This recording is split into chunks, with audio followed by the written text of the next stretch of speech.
Hey gang, so a new Universal theme park, Epic Universe, is gonna open to the public real soon, as of I'm writing this. And as a theme park fanatic, I am really excited about it. One of the lands there is a How to Train Your Dragon land, which is filled with tons of immersive live actors, animatronics, performances, and an actual dragon drone that flies above the area. It's really impressive. So this got me in the mood to binge all 3 of the How to Train Your Dragon movies since I haven't actually gone to watch them before. I mean, I'll watch snippets of it from time to time when it came out on TV, but I never really sat down to watch the full thing until now. And honestly, it's a pretty solid trilogy. The first movie is a really good family film. The second movie is fucking majestic. And the third movie, it's an above average film, I suppose. Actually, that's what I want to talk about today. Why the third movie pales in comparison to the second one. It's really sad since I was looking forward to watching the third movie because I really like the second one. And I know a few people who think the third movie is better than the second. But I was just so disappointed after watching it. And like what I said, it's not a bad movie, but it's just so sad when you follow up a 9 out of 10 movie with a 6 out of 10 movie. But enough rambling. Let's dive into why How to Train Your Dragon 2 soars, while the Hidden World just kinda glides. It's a pun. Laugh. Drago and Grimmel. Who is better? Honestly, this might sound crazy, but I think Grimmel is slightly better. Yes, I know, I probably subverted your expectations, didn't I? I mean, I think his dialogue feels much colder, such as the time he broke into Hiccup's house and started dissing his dad. And he also has more charisma compared to Drago. Grimmel actually uses pretty smart manipulation tactics to outwit the protagonist, which is really cool. Also, I love the fact that he's a polar opposite to Hiccup. Hiccup had the chance to kill a Night Fury, but ultimately decided not to, while Grimmel did. Grimmel is a contrast to Hiccup's pacifism, but unfortunately, those are the only things that make Grimmel better than Drago. Despite thinking that Grimmel is a more fun antagonist, Drago is a bigger threat and a far more impactful villain overall. When Grimmel said, "You've never seen anything like me," I knew that was straight up bullshit, because Drago had the ability to mind control almost every single dragon. Those little venomous beetle dragon things that Grimmel has, they are nothing compared to the giant, ice-breathing alpha dragon that Drago had. Secondly, before Drago even actually comes out on screen, we are shown how big of a threat he is through Stoic's flashback scene. It shows what he's capable of instead of telling. Grimmel, on the other hand, had Eric just say, "He's like really smart and all." Yeah, I hate to break it to you, but that doesn't really sell him off as a threat. We don't really see what he's capable of, other than tranquilizing a dragon when he's first introduced. Like, it is really badass, but it's not as threatening as actually killing multiple people, you know? Hell, that's the most harm Grimmel ever does, to be honest. He doesn't really kill any dragons or anybody when he has the chance. He just makes them fall asleep temporarily. Oh, but he also killed off all the Night Furies when he was a child! Firstly, if you think that that's terrifying, then by your logic, Chantal Dubois from Madagascar 3 is a scary villain, since she too also tranquilized animals and hunted them down when she was a child. Secondly, we weren't shown how he killed the Night Furies, we were just told. Third, do you really expect me to believe that this scrawny ass motherfucker killed off every single Night Fury as a child? AKA one of the, if not the strongest types of dragons in the trilogy. Additionally, Drago actually killed Stoic, which made him feel like a force to be reckoned with. Grimmel didn't really accomplish anything, let's be real. Some people say that Grimmel actually achieved his goal because at the end of the movie, he was the reason why Hiccup and Toothless separated. Never once in the movie did they ever say or imply such a thing. Not once did any of the characters go, "You know, maybe Grimmel was right, maybe the humans and dragons can't live among us." No, the main reason why Toothless and Hiccup split was because Hiccup realized by himself that Toothless was happier in the hidden world. Hence, Grimmel never actually really impacted much. Drago, on the other hand, not only killed many people and dragons, but he also forced Hiccup to face his fears and take up the role of Berk Chief. Plus, assuming that yes, Grimmel did play a part in convincing Hiccup to let go of Toothless, I guess it is also safe to assume that Drago contributed too. As a child, Drago lost his arm and his whole village due to a dragon. It was because of this past trauma that made him believe that dragons and humans could not live together, and he brings up this idea to the protagonists too. So no matter how you look at it, Drago still contributed more to the overarching story of the How to Train Your Dragon franchise than Grimmel. Speaking of Drago's backstory, I think his backstory to why he's evil is just far superior. Grimmel's backstory is that he killed all the Night Furies except one for the sheer fun of it. Drago literally lost his arm and his whole family to a dragon, so you can kinda see why he's doing this. For all of you who think Drago is just a one-dimensional villain compared to Grimmel, I would like you to tell me how Grimmel's motivations are any better than Drago's. Lastly, we all love Shaffila's productions in this household, but I strongly disagree with him when he said, But the thing that really bugs me about this dude is that he just walks away as Toothless is about to kill Hiccup. Then he turns around, sees Hiccup is still alive, and just keeps walking. You kill without reason. Why are you not killing right now when you have a viable reason? Do you really think that the writers just made him look back without any reason? Drago originally wanted to kill Hiccup, but ultimately decided not to once Toothless killed Stoic instead. Notice how he smiles after realizing that Stoic is dead? This is because Drago wants Hiccup to suffer the same pain that he did of losing family members to dragons. Overall, Grimmel may be a more fun villain to watch and whatnot, but Drago feels like he plays a much bigger role in the overarching story. Well, since we got the antagonist out of the way, let's talk about the protagonist and the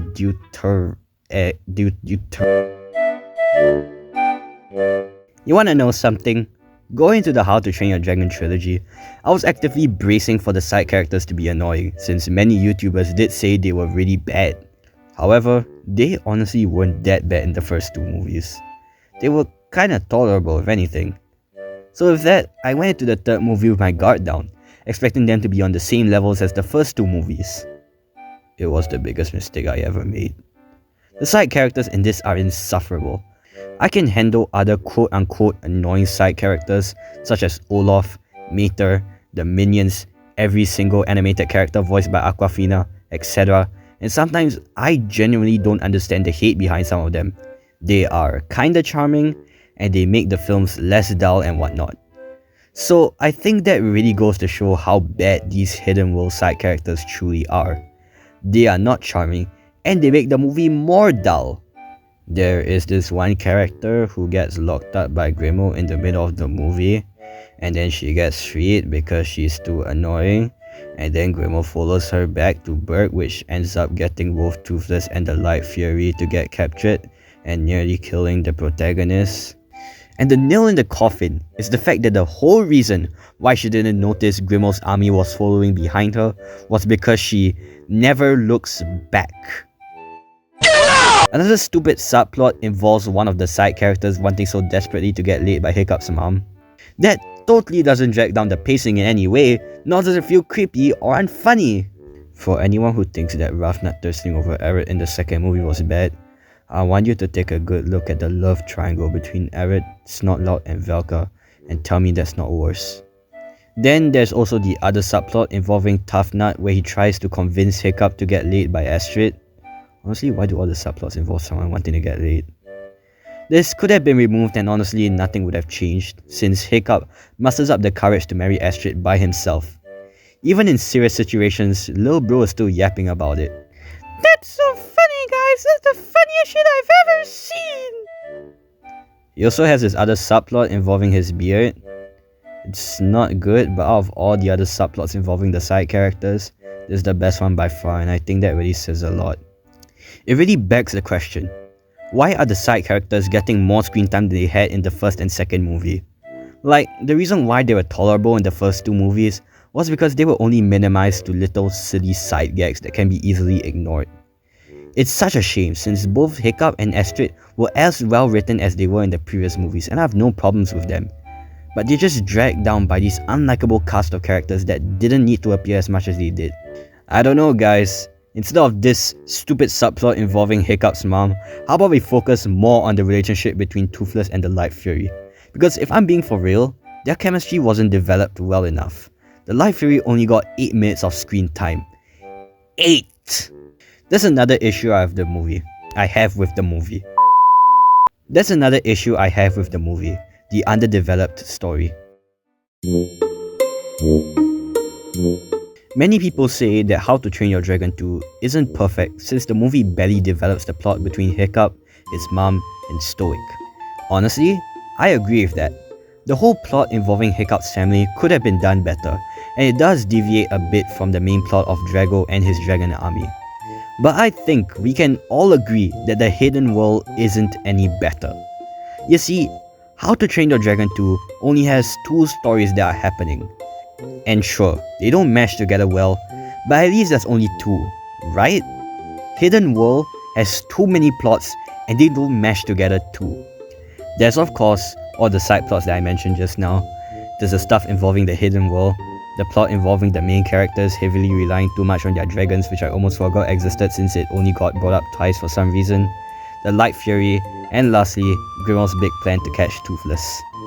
All of these are so different, and it just ends up creating an extremely messy story.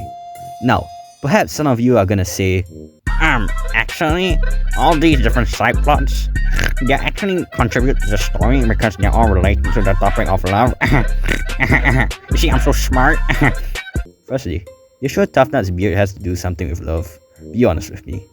Secondly, if that's the case, and I guess the second movie isn't too bad either, since both the plot of Hiccup's mom and Drago link to the overarching message of trying to avoid conflict and war. Hell, the Alpha Dragon, Stoic's death, and the baby dragons tie up the 2 stories together significantly better.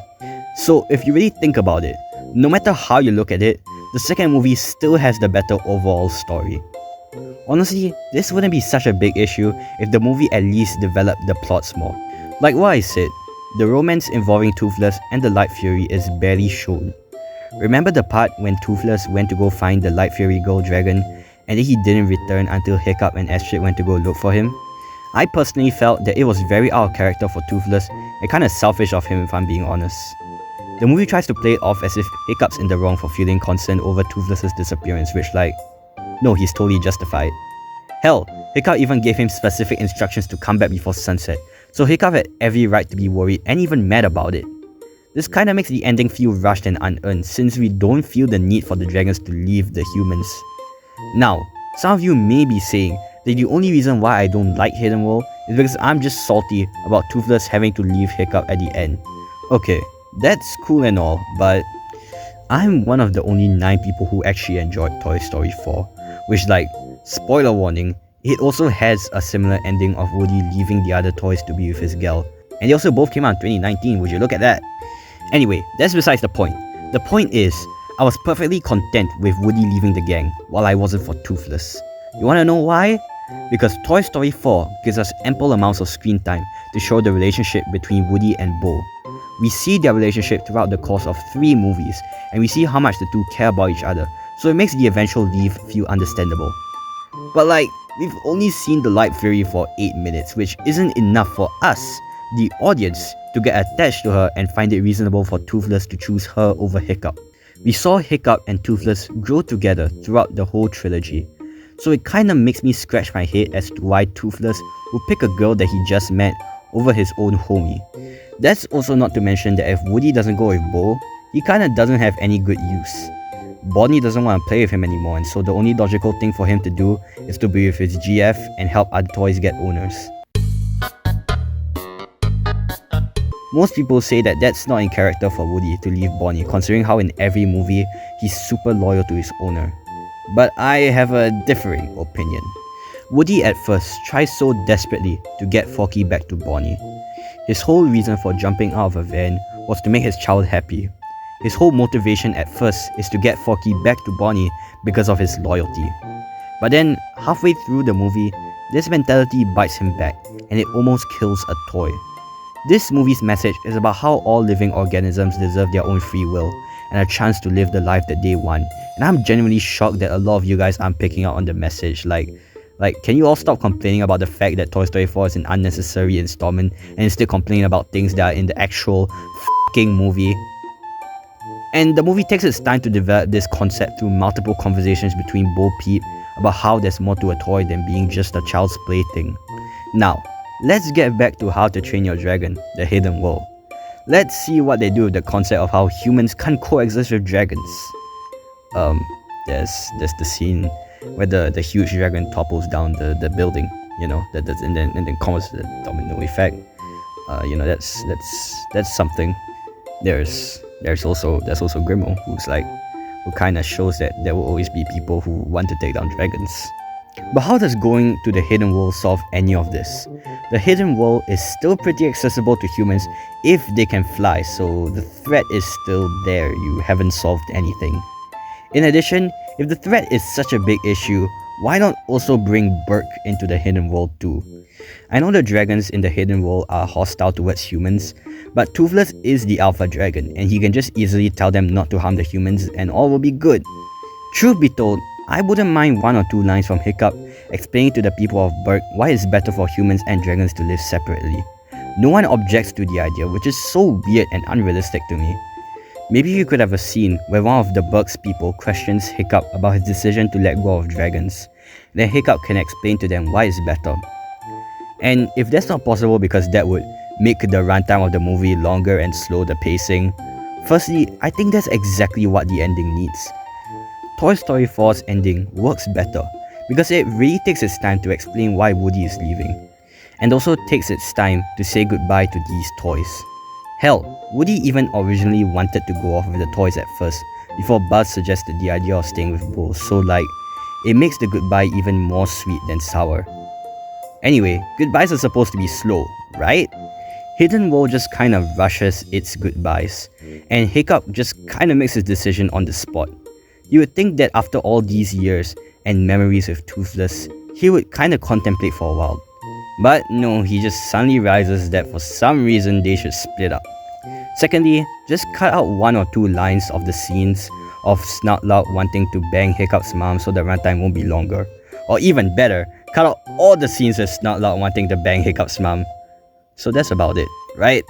I just hate How to Train Your Dragon Hidden World. But no, despite everything I said, I don't actually hate Hidden World. Heck, I don't even think it's mid by any means. As I said in the beginning, How to Train Your Dragon The Hidden World is, in my eyes, an above average movie. A solid 6 out of 10. And just to be clear, a 6 out of 10 isn't bad. It's the same score I gave a Minecraft movie, which I really enjoyed despite its very clear and obvious flaws. The same applies here. Hidden World has its issues, yes, but the pros genuinely outweigh the cons. For starters, Hiccup and Astrid are really great in this film. Their chemistry, maturity, and development feel like a natural evolution from the previous movies. The animation is absolutely breathtaking, easily a massive step up from the already gorgeous visuals from the first 2 films. Every frame feels cinematic and filled with heart. Grimo also deserves credit as the best villain in the franchise, as I've already stated previously. The movie also expands on the world and themes introduced in the earlier films. If the first movie was about bringing the divide between enemies, and the second was about balancing family and peace, the third is about letting go. The sacrifices we make for love, for growth, and for peace. It's a bittersweet but fitting message about how all things eventually come to an end, and that's okay. That theme alone makes this a meaningful and necessary conclusion to the trilogy. And honestly, I'm really glad that Hidden World exists. If the series had just stopped after the second movie, it wouldn't have felt complete.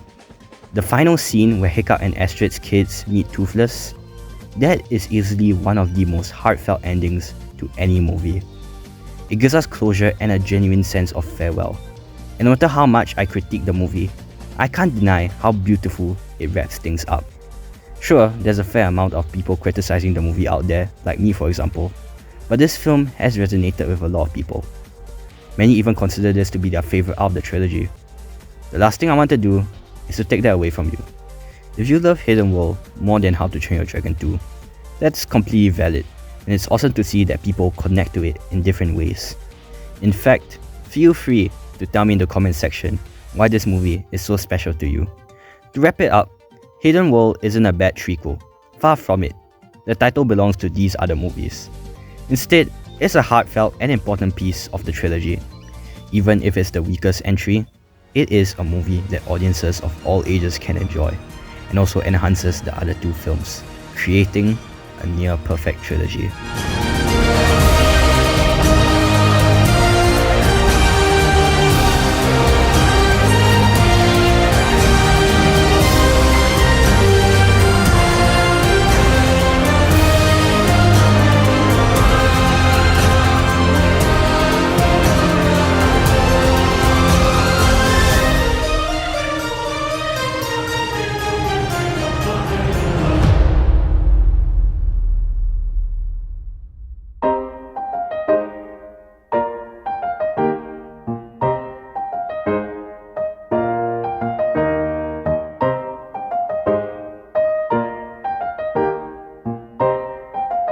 The live action remake is probably gonna be even worse than Hidden World.